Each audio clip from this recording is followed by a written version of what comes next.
At the halfway point now in the WPL, it looks like nothing has changed. I took like a 4-day break. I've come back and Mumbai are still unbeaten. They've beaten every team in the league now. So we'll talk about what's worked for them and where UP falls short. But let's start with the highlight of the day. Anyone ever seen a review being reviewed? Like literally that is what happened. We're going to try and make sense of it, but that was hilarious, wasn't it, Sudarshanan? It was hilarious, but it was also confusing. Yeah. I mean, we couldn't figure out what was happening. There was a review taken by Alyssa Healy and company. Yeah. They arrived at a decision, and then for some reason, players didn't want to proceed. They didn't want to disperse and what. Okay. Let me try and build this up in case you guys have missed it. Right? You have Eccleston to Hayley Matthews, really big wicket as well.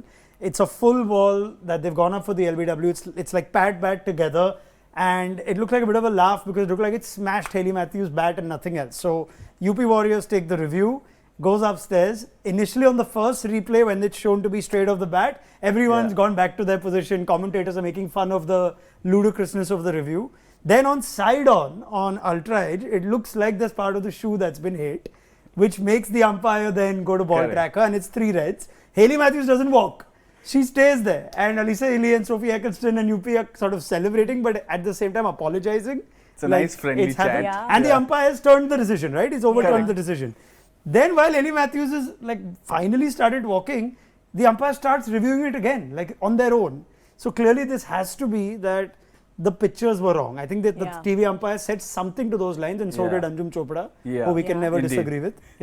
So I'm just thinking that's the only possible explanation, because there's no way the player could have reviewed that review again. Yeah. I was almost blaming the technology. Yeah, I think there has to be that. Yeah, I was like, okay, is something wrong with the technology there? And then it happened that it could also have been the wrong ball they showed initially. You are convinced it's the wrong ball. It was, because when you look at that Snicko on the final instance, you could see the gap between the front foot and the ball increase. So that probably led, I believe that was a different ball that was shown. I'm just thinking that's the only thing, but even then it's bizarre, because once the TV umpire actually made the on-field umpire overturn, it should have been the end. Yes. The fact that the conversation went on, even if it was a tech error, even if it was within the umpires, I've never seen that happen before. What was this grace period given to those players in the middle? I don't know. Yeah, it's just and I think UP would be happy that Matthews didn't do much. I mean, eventually they lost, but she didn't do much anyway. But it's a lesson for batters. Just don't leave. Yes. Right? Because if she would have just walked off going like, damn, that's really unlucky, that's nonsense, and they would have just moved on, the time wouldn't have been. But the fact that she just hung around, I'm not sure it's a good precedent.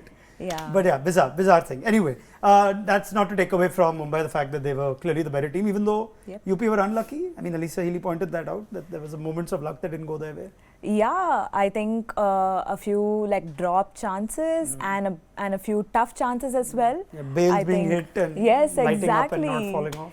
That was really sad, right? That was like, oh my God. But it also kind of stressed the point that you were talking before about how their UP Warriors are relying on their Australian stars. A lot.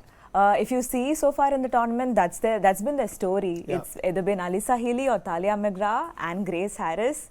And where are the other players? Like, what are they doing? And just shows the difference for Mumbai, whose overseas are clearly firing, all 4 of them.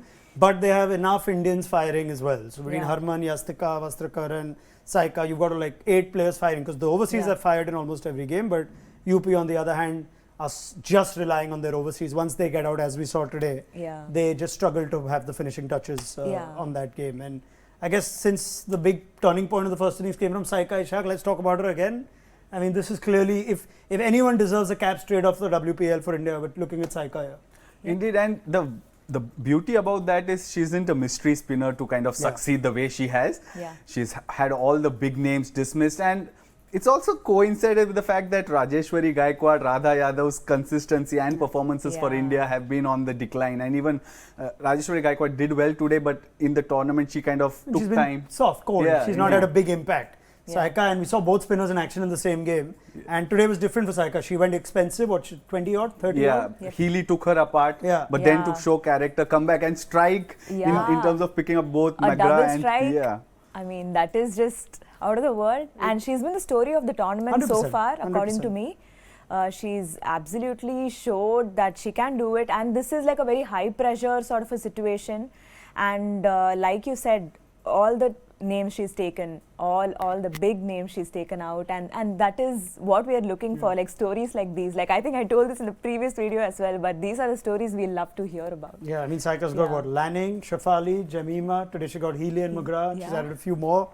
So this is brilliant. This is the best part of the WPL. You're now going to find places and players straight off a tournament that you can see are good enough to go and play for India. Whereas otherwise, you were never quite sure what is the best reserve depth, who should be competing with Deepti Sharma or Rajeshwari Gaikwad for a spot. But Saika's right up there. Yeah, so. Unless I think you follow the domestic seasons and everything properly, I think you probably a lot of people won't know that, but now they know these names. Correct, Yeah. For example, the Shreyanka Patil that you were talking about. Shreyanka Patil. Because it's, you look at her and there's a like for like replacement for Deepti Sharma. 100%. Yep. So something good for RCB. Anyway, we leave it here, but looks like Mumbai are going to do this. They look head and shoulders the best team in the league at the halfway point.